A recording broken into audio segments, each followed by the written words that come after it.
بسم اللہ الرحمن الرحیم۔ السلام علیکم۔ حضرت امام حسین علیہ السلام نے بچپن میں جس شیر کو پالا تھا وہ شیر 10 محرم کے دن حضرت امام حسین علیہ السلام کی شہادت کے بعد کربلا میں کیسے پہنچا اور اس شیر نے یزید کی فوج سے کیسے جنگ کی، اس شیر کو حضرت امام حسین علیہ السلام نے بچپن میں ہی آزاد کر دیا تھا، تو 10 محرم کے دن وہ کربلا میں کیسے پہنچا؟ یہ درد بھرا واقعہ جاننے کے لیے ویڈیو کو اینڈ تک لازمی دیکھیے گا۔ بچپن میں آپ علیہ السلام نے ایک شیر کو پال رکھا تھا۔ اس شیر کا نام ابو الحارث تھا۔ ایک بار مولا علی علیہ السلام خطبہ دے رہے تھے، اتنے میں ہی کچھ لوگ امام علی علیہ السلام کے پاس دوڑتے ہوئے آئے۔ مولا علی علیہ السلام نے وجہ پوچھی تو لوگوں نے کہا کہ ایک شیر دوڑتا ہوا آپ کی طرف آ رہا ہے۔ مولا علی علیہ السلام نے فرمایا کہ بیٹھ جاؤ، وہ شیر کسی کو کچھ نہیں کہے گا۔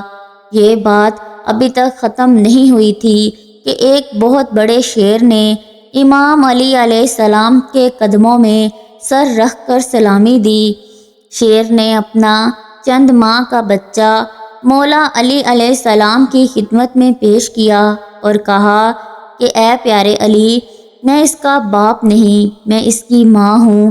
شیرنی نے کہا کہ اس کا باپ مر چکا ہے، میں چاہتی ہوں کہ یہ جوان بھی ہو جائے اور محفوظ بھی رہے۔ مولا علی نے فرمایا کہ مطمئن ہو کر چلی جاؤ، یہ مولا علی کا وعدہ ہے کہ اسے یتیمی کا احساس نہیں ہوگا۔ میں یہ بچہ اس کو دوں گا جس کو یتیمی کا احساس ہے۔ شیرنی نے کہا وہ کون ہے جو جانوروں کے بچوں کی بھی پرواہ کرتا ہے اور اسے یتیمی کا احساس بھی نہیں ہونے دیتا؟ مولا علی نے فرمایا کہ میرا بیٹا حسین ہے، یتیموں کی پرورش کرنا اس سے بہتر اور کوئی نہیں جانتا۔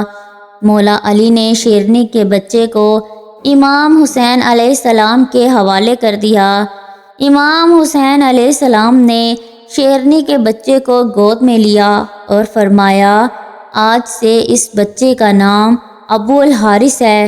امام علیہ السلام نے اس بچے کو بہت پیار دیا اور اس کے سر پر ہاتھ رکھا۔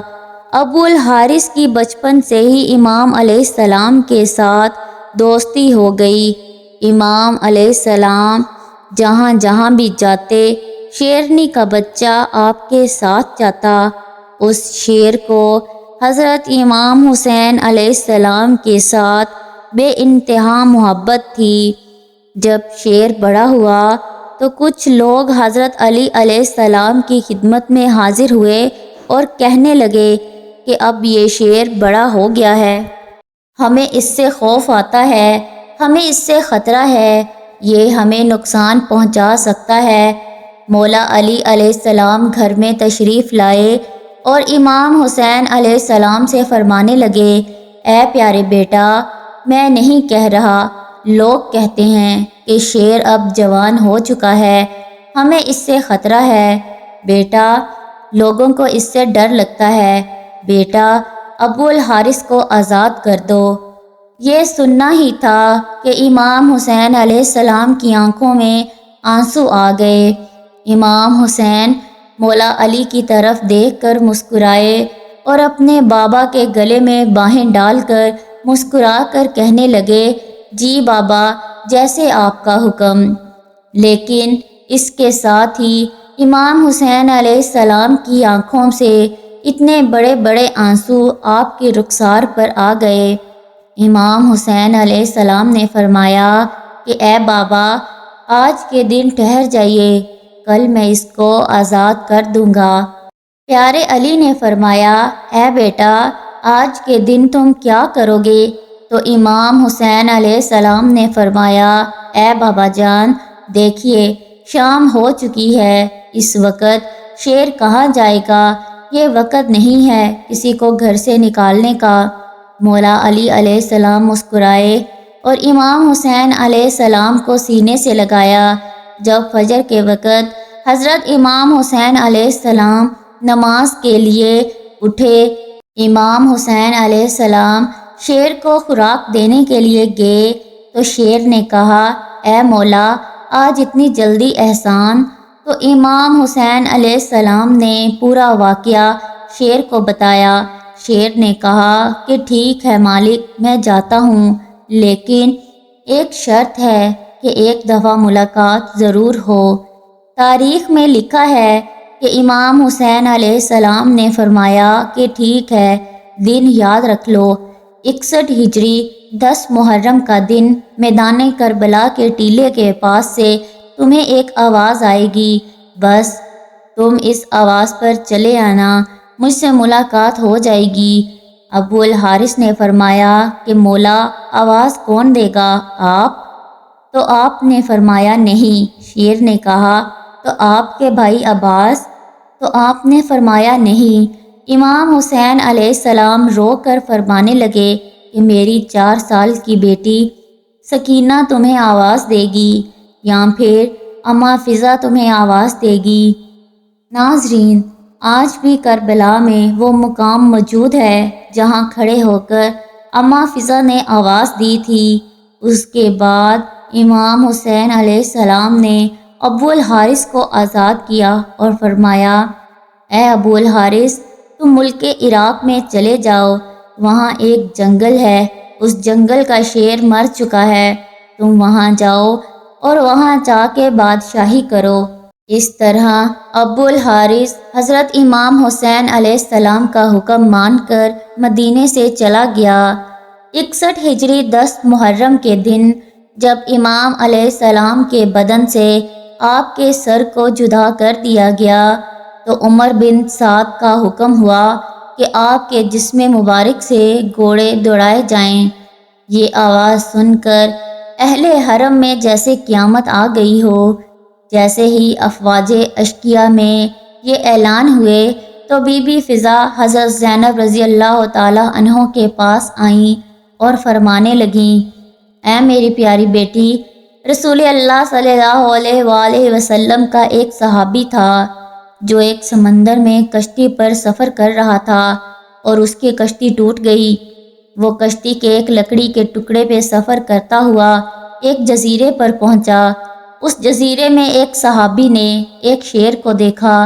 شیر کو دیکھ کر وہ کہنے لگا کہ مجھے اذیت مت دینا، میں رسول اللہ صلی اللہ علیہ وآلہ وسلم کا غلام ہوں۔ جب صحابی نے یہ بات کہی تو شیر اسے مارنے کے بجائے صحیح راستے پر لے گیا۔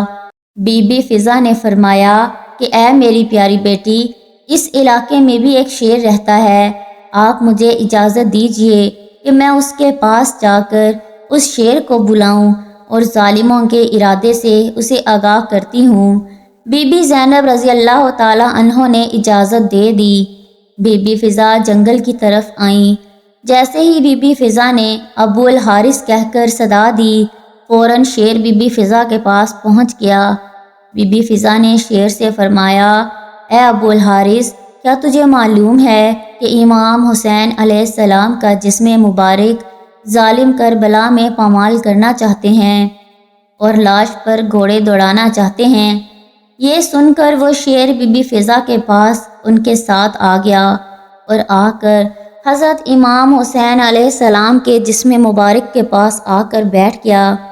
تاریخ میں لکھا ہے کہ اس شیر نے حضرت امام حسین علیہ السلام کے خون سے اپنی پیشانی رنگ دی۔ شیر روتا رہا۔ جب کوفی لوگ حضرت امام حسین علیہ السلام کی لاش کو پامال کرنے آئے تو ان لوگوں نے دیکھا کہ وہاں ایک شیر موجود ہے۔ وہ لوگ گھوڑوں پر تھے۔ گھوڑے شیر کو دیکھ کر ڈر گئے اور بے قابو ہو کر بھاگ نکلے۔ اس واقعے کی عمر بن سعد کو خبر ملی۔ عمر بن سعد کہنے لگا کہ اس واقعے کو کسی پر بھی ظاہر نہ کرنا، یہ ایک فتنہ ہے۔ اور اس طرح حضرت امام حسین علیہ السلام کی لاش ان ظالموں سے محفوظ رہی۔ امید کرتی ہوں کہ آج کی ویڈیو آپ کو پسند آئی ہوگی۔ اگر آج کی ویڈیو آپ کو پسند آئی ہے تو ویڈیو کو لائک کر دیں، چینل کو سبسکرائب کر دیں اور بیل آئیکن پریس کر دیں تاکہ آنے والی ہر نئی ویڈیو آپ کو بآسانی مل سکے۔ اللہ حافظ۔